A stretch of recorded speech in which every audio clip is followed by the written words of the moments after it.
1876. The invention of the telephone.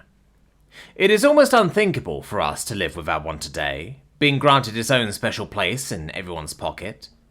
But back in the day, its inventor, Alexander Graham Bell, had a tough time getting a patent.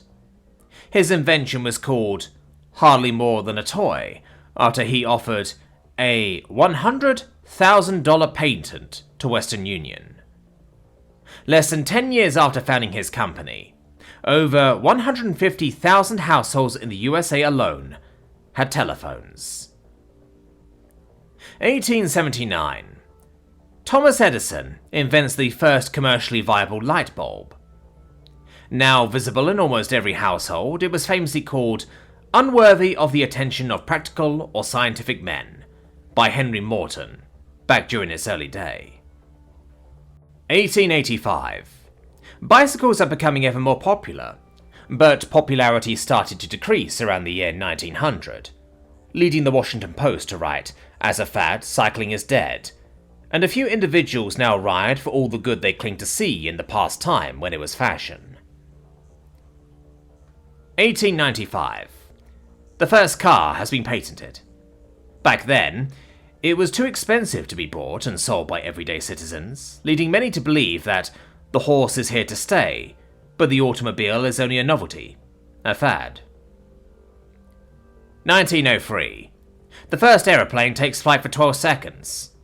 In 1911, French General Ferdinand Foch believed aircraft to be interesting scientific toys, but they are of no military value. 1927. The first movie was sound. Just a year later, people were thinking, talking doesn't belong in pictures. The first ever movie with sound, The Jazz Singer, was in 1962 recalled to have been a box office freak. 1973. Invention of the first cell phone. Motorola's, one of the first cell phone manufacturers' director, Marty Cooper, stated in 1981 that cellular phones will absolutely not replace local wire systems. Even if you project it beyond our lifetimes, it won't be cheap enough. 1985. The New York Times report on the death of a promising invention, the laptop. Because people wouldn't want to carry their computers on the train or to the beach. From now on, airplane tablets will only hold beers and cocktails instead of computers. 1990s. One of humanity's most important inventions, the internet, was on the rise. It was criticized by many people. 1995, Clifford Stoll.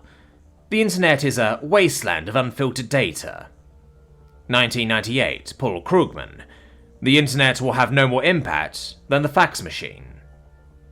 In 2000, the Daily Mail wrote, "The internet may be just a passing fad as millions gave up on it." Even Bill Gates agreed with that headline. 2028. The first brain-computer interface. A leading brain science pioneer at the time, only known as Nicolelis, said that this inventor, Elon Musk, was making promises he can't keep, and that the guy is a master at selling things that may never work. For better or for worse, most people get a BCI implanted at birth nowadays. 2031. The first commercial spaceflights. They were still risky and barely affordable. Nestle CEO Mark Schneider called the first passenger rockets a death trap with a market. Now, a flight to the moon costs barely $2,000, and the last accident occurred over 40 years ago, in 2055. 2066. Invention of the Al-Fasadi drive. With a range of 10 LY, the early FTL drive had just enough fuel capacity to bring us to the Alpha Centauri system and back. However, it was very expensive at its beginning, leading famous economist Erdhard Schrauber to shrug it off as just another way for the rich to avoid taxes, as he believed that Alpha Centauri system would become the new Malta. 2099.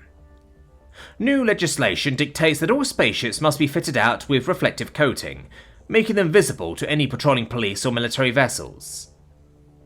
When people first started to coat their ships around 2084, famous pilot and solar system pioneer Francis Balbo shrugged off coating as a fashion statement, and that the changes were merely cosmetical and have no value in real spaceflight. In a statement with the Centaur, the legislation is set to go in effect in March 2100. Whenever you hear someone call something a fad, remember that people have tried to predict the future since the dawn of time, and until now our track record has been horrible. Who's to say what inventions will prove themselves over time and which ones will die out? We have no idea. The future is, as always, uncertain. Whether that's a good or bad thing is entirely subjective, but it means one thing. We have the ability to decide what the future will look like. Let's make it a future we want to live in. So, on towards the stars, brave pioneer. The others are waiting.